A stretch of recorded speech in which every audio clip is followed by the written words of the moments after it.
Hello सांग मैंने मुझे आपण को गोड़ पिठा बनई कि देखी जोटा बनइबा बहुत ही सहज और एथिर ना आपण को जमार भी अधिक टाइम लगभग कि यापाई अधिक परिश्रम करने को पड़बनी। आपण मैंने जब पूर्वर केबे पिठा बनई ना ताहले भी आपण मैंने पूरा परफेक्टली एमती पिठा बनई पारे। पूरा फुला फुला ऊपर क्रिस्पी भितर सॉफ्ट खाइबा पाई बहुत ही टेस्टी लगे सांग मैंने। यहाँ आरिसा पिठा नुह एटा ना अल्प गुड़ देकी आमर जो पानीर ढला पिठाटा यहाँ बनइबा सांग मैंने बहुत ही सहज। आपण मैंने घरे थे निश्चय ट्राए करंतु। आशा करछि आपण को निश्चय पसंद आसीबो। चलतु ताहले रेसिपीटा देखि नेबा। सेतिपई देखंतु एठी प्रथमे मु नेइछि पखापाखि 250 ग्राम ये गुड़ अच्छी। प्रथमे ताकू कौन करबा ना गुंड कर नवा। ये देखो मु गोटे हेमदस्ता नहीं से गुंड कर नौची। आपण मैंने चाहिए ना या छुरी पनिकी छोट छोट काटी पारे। एमती कले कौन हुए ना आमर जो गुड़टा अच्छी ना सेटा बहुत ही जल्दी मेल्ट हो जाए। ये देखंतु आमर जो गुड़ अच्छी ये मु गोटे गिना साहाଯ୍ୟରେ ମୁଁ ଏଇଠି ତାକୁ ମାପ କରି ନେଇଛି। ଯେଉଁ ଗିନାରେ ମୁଁ ଗୋଟେ ଗିନା ନେଇଥିଲି ଗୁଡ଼ ସେଇ ଗିନାରେ ଏବେ ଦେଉଛି 4 ଗିନା ପାଣି। ଆଉ ଏଇଠି ଦେଖନ୍ତୁ ମୁଁ ପ୍ରଥମେ ସସ୍ପ୍ୟାନ୍ଟା ନେଇଥିଲି ସେଇଟା ଛୋଟ ହେଲା ବୋଲି ମୁଁ କଡ଼େଇରେ ତାକୁ ଟ୍ରାନ୍ସଫର୍ କରି ନେଇଛି। ଏବେ ଏଇଠି ଆମର ଯେଉଁ ଗୁଡ଼ଟା ଅଛି ନା ତାକୁ ଏବେ ମେଲ୍ଟ କରିବା। ଗ୍ୟାସ୍ ଲଗେଇକି ଆମର ଯେଉଁ କଡ଼େଇଟା ମୁଁ ବସେଇ ନେଇଥିଲି ତାକୁ ହାଇ ଫ୍ଲେମ୍ରେ रखी। देखंतु आमर जेतिकी गुड़ अच्छी ना ये ताको मिक्स करुवा तलपटू नहले तलपटू मे भी लगी जाई पारे। एथिपाई ताको एमती मझिरे मझिरे चलई नौथिबे। ये देखंतु गैस रो फ्लेम टाको हाई रे रखिकी ताको मेल्ट करुथिबे। ले आमर जो गुड़टा ना खूब जल्दी मेल्ट हो जाए। ये देखंतु आमर जो पिठाटारे ना आउ टिके स्वाद बढ़ाइबा पई सेथिरे मु लुण ऐड कर देउछि।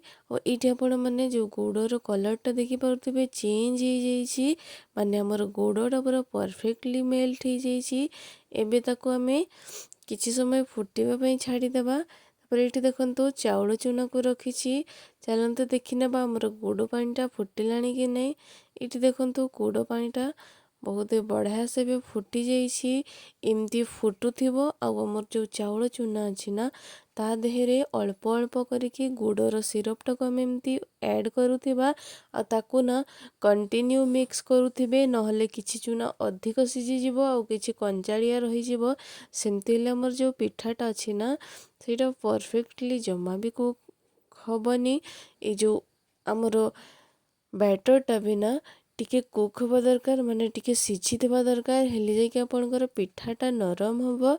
सेथिपई आमर जो गुड़र सिरपटा फुटुथिबा अवस्था रे ही आपण माने ताको एमती चाउल चूनारे ऐड करिवे।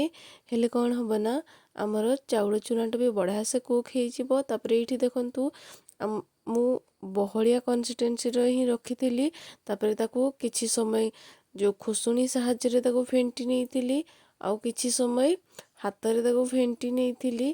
तापर एठी देखंतु आमर जो बैटरटा ना मते किछि बहलिया जेहेतु थिला सेथिपई मु एठी अल्प पानी ऐड करछि। एटा जमारू भी अधिक पतला कर देबेनी कि अधिक बहलिया कर देबेनी नहले हमर पिठाटा परफेक्ट बनिबनी। यार बैटर कंसिस्टेंसी देखंतु पूरा एतिकी रहिबो।